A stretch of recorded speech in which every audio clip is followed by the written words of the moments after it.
Theresa May's government was rocked on Wednesday by a second cabinet resignation in a week after Priti Patel was forced to step down as International Development Secretary. The minister quit after being summoned back from a trip to Uganda and Ethiopia by Downing Street after it emerged she failed to be candid with May about 14 unofficial meetings with Israeli ministers, businesspeople and a senior lobbyist. The Prime Minister will now need to carry out another reshuffle that will create disruption and add to the sense of instability across Whitehall and Westminster as her minority government battles to retain control of the political agenda. May and Patel met for just 6 minutes in the early evening. In her resignation letter, released moments after she left Number 10, Patel admitted her actions fell below the high standards that are expected of a Secretary of State. The Prime Minister said Patel's decision was the correct one. She argued in a letter to the former cabinet minister that the UK and Israel were close allies and should work closely together. But that must be done formally, and through official channels. That is why, when we met on Monday, I was glad to accept your apology and welcomed your clarification about your trip to Israel over the summer. But she added, now that further details have come to light, it is right that you have decided to resign and adhere to the high standards of transparency and openness that you have advocated. Quick guide: Priti Patel goes to Israel on what she claims was a family holiday, which she paid for herself. Patel met the Israeli Prime Minister, Benjamin Netanyahu. The meeting was not authorized in advance and no UK officials were present. She later claimed the Foreign Office was made aware of this meetings and others while her trip was underway. Meanwhile, Patel's deputy Alistair Burt and David Quarry, the British ambassador to Israel, were meeting Michael Oren, a deputy minister at the Israeli Prime Minister's office, according to the Jewish Chronicle.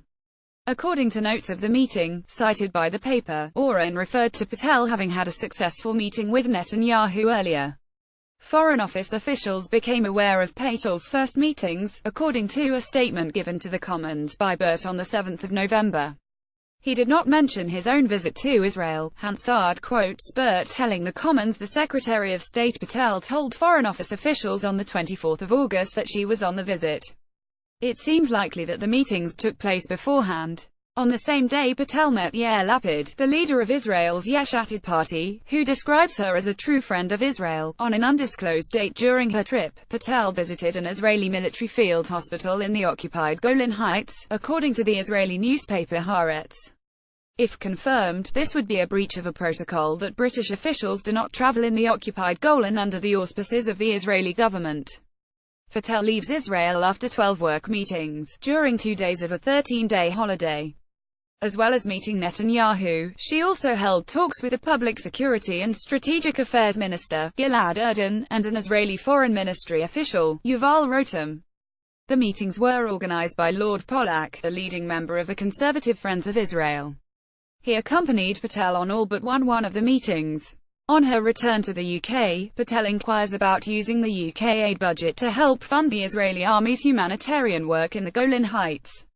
The idea is rejected because the UK does not recognize Israel's permanent presence in the Golan Heights, which were seized from Syria in the 1967 war. Patel meets Gilad Erdan, the Minister for Public Security, and is photographed with him on the House of Commons terrace. While in New York for the UN General Assembly, Patel has another meeting with Yuval Rotem, an official from the Israeli Foreign Ministry. Theresa May meets Netanyahu in Downing Street. Patel apologizes after admitting she gave a misleading account to The Guardian of her trip to Israel. In a statement, she admits holding 12 meetings, including 3 with Israeli politicians, Netanyahu among them. She said this quote to The Guardian may have given the impression that the Secretary of State had informed the Foreign Secretary about the visit in advance. The Secretary of State would like to take this opportunity to clarify that this was not the case. The Foreign Secretary did become aware of the visit, but not in advance of it. She does not mention visiting the occupied Golan Heights or the 2 subsequent meetings in September. A Number 10 spokesman confirms that Patel was rebuked for breaching the ministerial code. Patel avoids answering an urgent Commons question about her meetings in Israel because of a long-standing commitment to visit Kenya, Uganda and Ethiopia. The International Development Minister Alistair Burt is put up in her place. Burt points out that Patel apologized for the undisclosed meetings. He adds the department's view is that aid to the IDF Israeli Defense Force in the Golan Heights is not appropriate. Downing Street initially backs Patel but later confirms that the Prime Minister was not informed about providing aid to Israel during her meeting the previous day. It is suggested Patel failed to disclose her two subsequent meetings in September with Israeli officials. A Whitehall source says there was an expectation of full disclosure at the meeting on Monday. It is now clear Priti did not do that. It will now have to be looked at again. But according to the Jewish Chronicle, it was number 10 who told Patel not to include her meeting with Rotem in New York in her list of undisclosed meetings for fear of embarrassing the Foreign Office. DFID confirms previously undisclosed September meetings with Ahad and Rotem in September. Patel is summoned back to London at the request of the Prime Minister amid widespread speculation that she will be sacked if given the opportunity to resign. She flies back from the Kenyan capital Nairobi after her meetings in Uganda were cancelled. Thank you for your feedback. 6 days of revelations about Patel's meetings dominated headlines. On Monday it emerged that she had spoken to the Israeli Prime Minister, Benjamin Netanyahu, in August in a meeting that May did not know about and with no officials present. 13 meetings were held in the presence of Lord Pollack, an experienced Tory lobbyist. The move piles pressure onto May's government following a string of controversies. The sex harassment scandal has already resulted in the resignation of the Defence Secretary, Michael Fallon, while one of the Prime Minister's closest allies, Damian Green, is being investigated by the Cabinet Office over allegations. Meanwhile, there have been calls for May to sack her Foreign Secretary, Boris Johnson, after an intervention risked lengthening the sentence of a British woman jailed in Iran. The development will also be seen as a blow for Brexiters, for whom Patel is a standard-bearer. She was also the only minority ethnic woman in the cabinet. Patel could become an outspoken backbencher and help exert pressure on May from the pro-Brexit wing of the party. MPs supportive of Patel claimed she had been subjected to a Foreign Office hatchet job, claiming that senior individuals in Johnson's department had briefed against her. A replacement for Patel was expected to be announced on Thursday. One senior MP said that May would be determined to maintain balance within her cabinet, both in terms of gender and the divide between ministers who backed the Leave and Remain campaigns in the EU referendum. Names under discussion include Penny Mordaunt, the welfare minister who was a prominent campaigner for Out, and Andrea Leadsom, the pro-Brexit leader of the House of Commons.